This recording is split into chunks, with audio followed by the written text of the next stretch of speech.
Allez, on se retrouve avec Philippe Moreau, notre speaker et son coach. C'était important pour nous d'avoir Gladys Verstavel avec nous. Bienvenue Gladys. J'aurais peut-être une première question. Comment vous l'avez trouvé ? Alors moi, je l'ai trouvé au top ce soir. C'était une performance réussie avec un vrai travail sur plusieurs mois. Donc bravo à lui.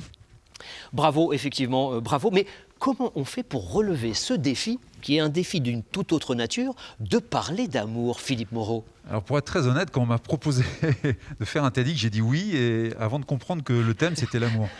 Et je me suis dit très honnêtement au début, qu'est-ce que je vais pouvoir raconter moi par rapport à mon parcours sur l'amour ?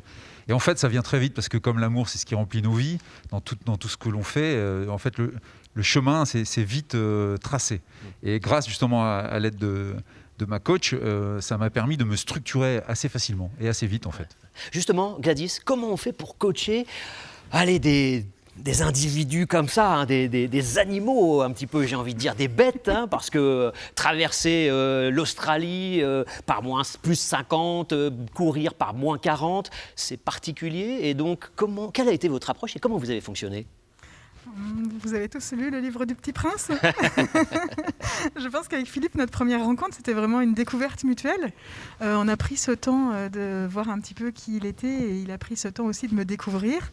On s'est apprivoisé plus ou moins et en fonction de nos personnalités, on s'est très vite mis d'accord sur la façon dont on allait travailler ensemble sur le TED en fait. Mmh.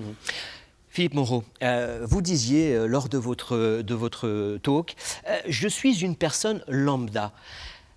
Comment vous croire ? Comment vous croire ? Avec tout ce que vous avez fait, est-ce que vraiment tout le monde peut se dépasser comme vous l'avez fait ? Tout le monde peut avoir une passion, une vocation comme la vôtre ? Ça vous semble, vous, réel ? Alors non seulement ça me semble réel, mais moi je suis archi convaincu qu'on a tous un chemin.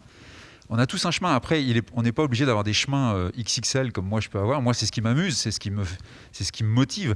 Mais on a tous des chemins à prendre et beaucoup de gens ne trouvent pas leur chemin simplement parce qu'ils ne le cherchent pas.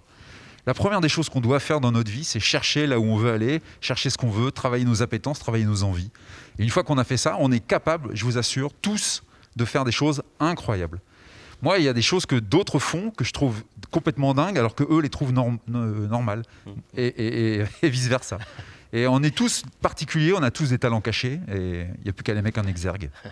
Gladys, comment on ressort d'un coaching et d'une rencontre avec Philippe ? Alors moi, je trouve que c'est un homme très inspirant, de par son parcours et de par ses challenges. Et j'en ressors avec cette certitude qu'il faut vivre la vie de nos rêves et qu'il faut avancer sur ce chemin. Philippe Moreau, je retiens également cette notion très importante, s'aimer soi-même. Ça me semble central. Comment on fait pour s'aimer soi-même ? Parce qu'on est toujours à se dénigrer, toujours à voir le côté négatif.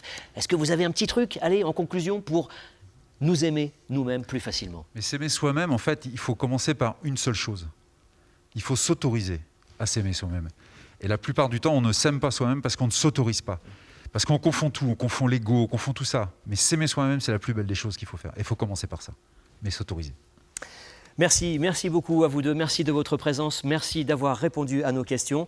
Tout de suite, la suite.